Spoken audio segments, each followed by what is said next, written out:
The most beautiful creature I'd ever seen never seemed so close to the curtains of a room next to the door. We'd only moved in a week before, but it was hard to notice a girl like her. I don't think she'd ever seen me, but that just made her that much more alluring. She was young and thin, skin as fair as winter's first fall, and she had a beautiful crimson hair. I would see her dance almost every night, her hair setting on fire to the air with each dip and twirl. I was instantly captivated, catching every movement from behind just the 2 panes of glass. Some nights she danced, others she just sat at her desk, sometimes talking on her cell phone, long into the night. It wasn't until the end of that first month when I saw her murder that first lucky kid.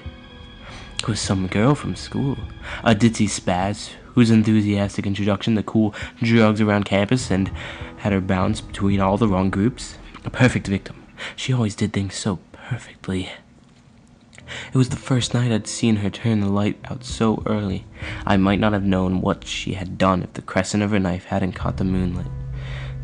It was a silver tracer, carving through the dark that soon began to glisten a brilliant scarlet red. There were no screams, there was no sound. It must have only been a few seconds, but it felt like I'd been watching for hours. Exquisite. When she finally turned the light back on, the ditz was obviously gone from sight, but her face, her beautiful face, was lovingly coated in a layer of fresh blood. She had the cutest grin on her face, her eyes seductive and wide. She had crossed her deepest line. She had made the darkest sin. And God, how gorgeous.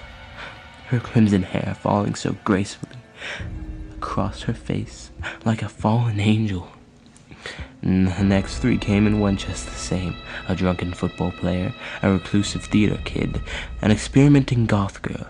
All of them playing their parts in this wonderful show she put on for me all throughout the next year. She invited them into her room like an old friend, about to catch up on the latest gossip.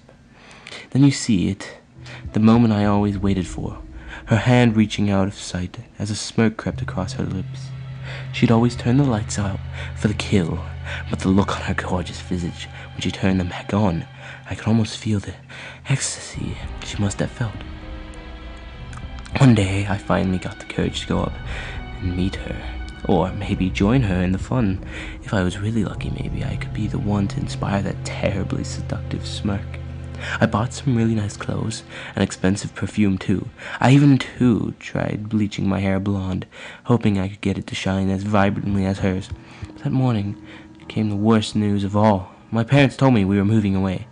They had become afraid for me, as my parents had ever lost of a few teenagers. I tried to object, but what would I say? If I told them about the girl beyond my window, she'd be the one that would go. Then I'd never see her again, so I obliged, hoping I would see her again someday. They sent me away immediately to stay with a family friend. It was hard. I got so anxious not being in my room again, maybe see her dance for me one last time. My father's job meant we moved a lot, but they hated moving me out of my room. It was just hard. I would get really anxious without having my mirror on the wall.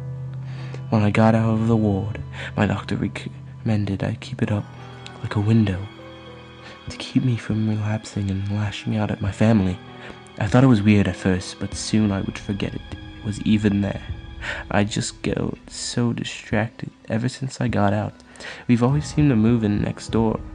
The most beautiful creatures I've ever seen, and this one was a blonde, a real angel.